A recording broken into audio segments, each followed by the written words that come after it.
Hello friends, how are you. आज मैं आपको रिलेटिव प्रोनाउंस के बारे में समझाऊंगा। अब सबसे पहले प्रोनाउंस जो आप जानते हो कि प्रोनाउंस कौन से हैं और क्या है। तो pronouns is the word which is used at the place of noun। जो वर्ड नाउन की जगह पर यूज होता है उसे हम प्रोनाउन कहते हैं। जैसे कि ही, सी, इट, वो, whom, whose, which, that, ये सब प्रोनाउंस हैं। अब रिलेटिव प्रोनाउंस, तो रिलेटिव प्रोनाउंस जो हैं उसकी सबसे पहले हम डेफिनेशन देखेंगे कि रिलेटिव प्रोनाउन रिफर्स, किसका रिफर्स करता है, किसके बारे में बताता है। टू सम नाउन, कुछ नाउन मेंशन प्रीवियसली, जो सेंटेंस में पहले से ही यूज हुआ जो नाउन है उसके लिए जो वर्ड्स यूज होता है उसे हम प्रोनाउंस कहते हैं। It joins two sentences together, और ये दो सेंटेंस को जोड़ने का काम करता है। तो फिर से एक बार उसकी डेफिनेशन देखते हैं कि relative pronoun refers to some noun mentioned previously, it is joins two sentence together। यहां मैंने लिखे रिलेटिव प्रोनाउंस, तो who, whom, whose, which और that, ये है हमारे रिलेटिव प्रोनाउंस। अब हम उसका यूज देखते हैं। तो who, सबसे पहले who, it is use for people, ये पीपल के लिए यूज होता है। ये जो है वो कोई लोग के लिए, व्यक्ति के लिए उससे हम यूज करते हैं। जैसे हम एग्जांपल देखेंगे तो आपको मालूम पड़ेगा कि दिस इज द बॉय, ये एक सेंटेंस हुआ। क्या हुआ? एक सेंटेंस हुआ। This is the boy who knows English well। कौन इंग्लिश अच्छा जानता है? बॉय। तो ये बॉय के लिए यूज हुआ। तो ये वो जो है, वो का यूज जो है वो किसके लिए होता है? वो का यूज सब्जेक्ट के लिए यूज होता है। सब्जेक्ट की जगह पर वो यूज होता है। मैं जैसे आपको क्वेश्चन पूछूं कि who knows English में, तो आपका आंसर होगा the boy। The boy is subject there। Yes, तो the boy, this is the boy who knows English well। तो यहाँ who जो है वो कौन सा काम करता है? सेंटेंस को ज्वाइन करने का काम करता है। तो ये रिलेटिव प्रोनाउंस जो है वो दो सेंटेंस को ज्वाइन करते हैं। यहां वो जो है वो सब्जेक्ट की जगह पर हमने यूज किए हैं।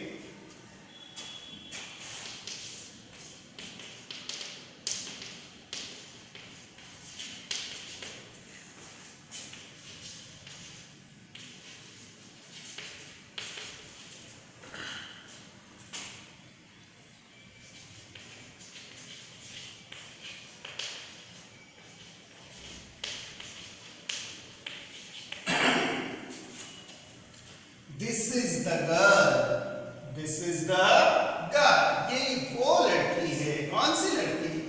वो की जो wants to marry with my brother।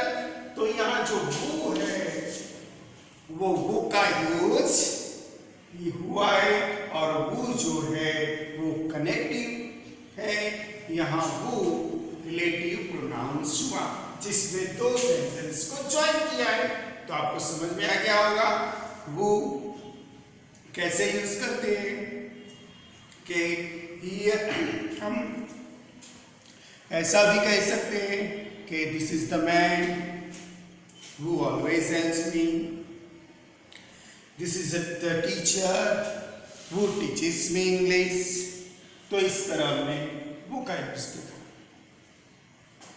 अब whom it is used for people, ये भी जो है वो people के लिए यूज होता है। और ये नाउन जो है, प्रोनाउन जो है, वो ऑब्जेक्ट की जगह पर यूज होता है। किसकी जगह पर यूज होता है? ऑब्जेक्ट की जगह पर यूज होता है। जैसे हम कहेंगे here is the man, here is the man whom I trust. Here is the man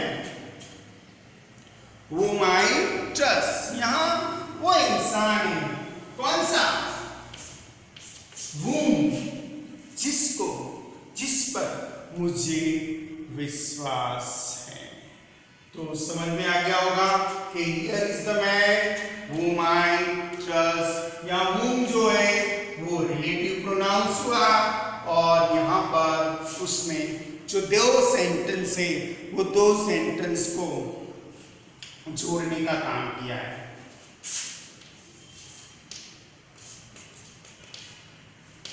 This is the man, this is the boy.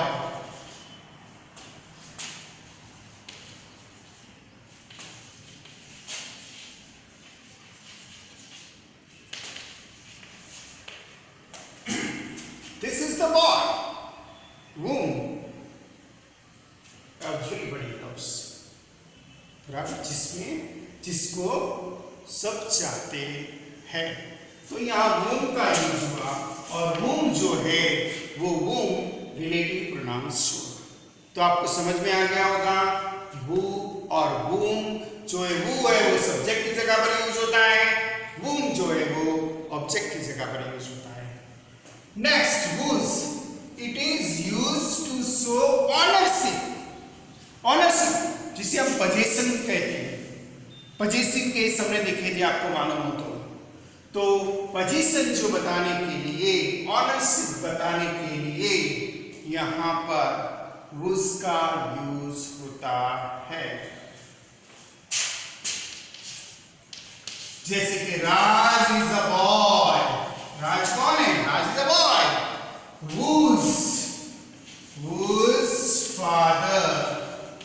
whose father is a doctor। किसके फादर? आप क्या जानना चाहते हो? किसके father? Ownership, position, whose father? Raj father. तो Raj is a boy, whose। तो यहाँ whose जो है वो रिलेटिव प्रोनाउंस हुआ और father is a doctor.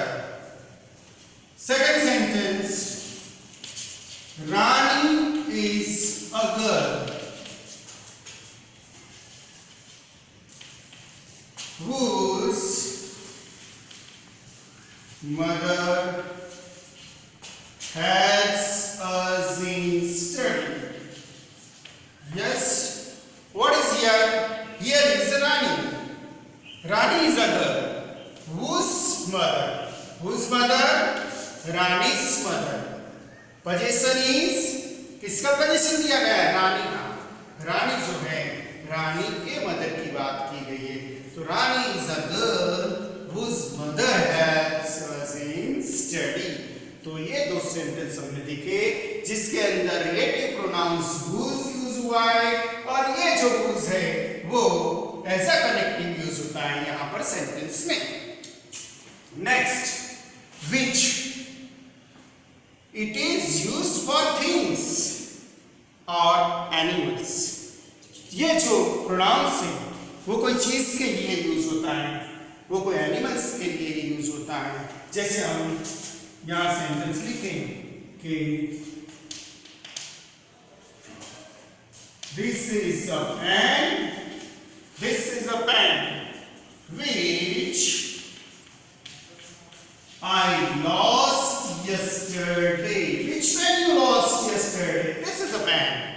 Yes, तो ये which जो यूज हुआ वो किसके लिए यूज हुआ है? ये which is used for the pen. So we can say that here which is a relative pronouns. ये जो दो सेंटेंस को जोड़ने का काम कर रहा है ऐसा है which, और which यहाँ पर पेन के लिए यूज हुआ है. Second sentence, the book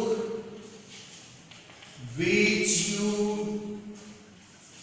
gave me is very interesting. जो बुक तूने मुझे दी थी वो कैसी है? Very interesting. तो here which is used for what? Which is used here? Which is used for the book and which joins two sentences. यहाँ पर the book एक सेंटेंस हुआ, एक नाउन हुआ. which बुक के साथ हमने लिया. दूसरा sentence you gave me is very interesting.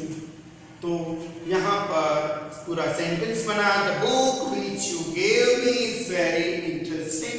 It is used for things. अब last one, that. It is used for people, things and animals. ये आप किसके लिए भी यूज कर सकते हो. that जो है वो किसके लिए यूज होता है? पीपल के लिए, थिंग्स के लिए और एनिमल्स के लिए. हम यहां लिखेंगे सीधे where is the book that I gave you yesterday. Where is the book? कौन सी book? The definite book. That जो है वो रिलेटिव प्रोनाउंस से जो हमेशा डेफिनाइट बताता है, श्योर बताता है. तो यहाँ that कौन सी बुक? जो मैंने तुझे दी थी वही बुक. तो where is the book that I gave you yesterday? तो यहाँ that जो यूज हुआ है वो that रिलेटिव प्रोनाउन से दोनों सेंटेंस को ज्वाइन करता है.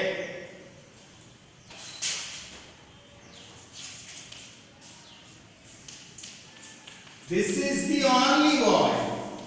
This is the only. तो जहां पर ये only वर्ड है वहां भी आप that का यूज करते हैं. तो this is the boy. This is the only boy that writes homework regularly. कौन सा boy? तो ये boy. This is the boy. Only boy that writes homework regularly. तो आपको समझ में आ गया होगा रिलेटिव प्रोनाउंस, जिसको हम फिर से एक बार उसकी डेफिनेशन देखते हैं. तो relative pronouns refers to some noun mentions previously. जो प्रीवियसली जो नाउन जो मेंशन किया था वो, तो प्रीवियसली नाउन बॉय था, या वो में मैन था, या उसमें बॉय था, बीच में पेन थी और बैक में बुक. तो जो नाउन प्रीवियसली यूज हुआ उस सभी को जोड़ने का, यहाँ जो दो सेंटेंस थे वो दो सेंटेंस को जोड़ने का काम किसने किया है? यहाँ पर रिलेटिव प्रोनाउंस. तो now I hope you understand this topic properly. If you have any query, any doubts, you can write in the box which is given there in comment box means yes, and I will solve your problem. So guys, thank you very much. Bye.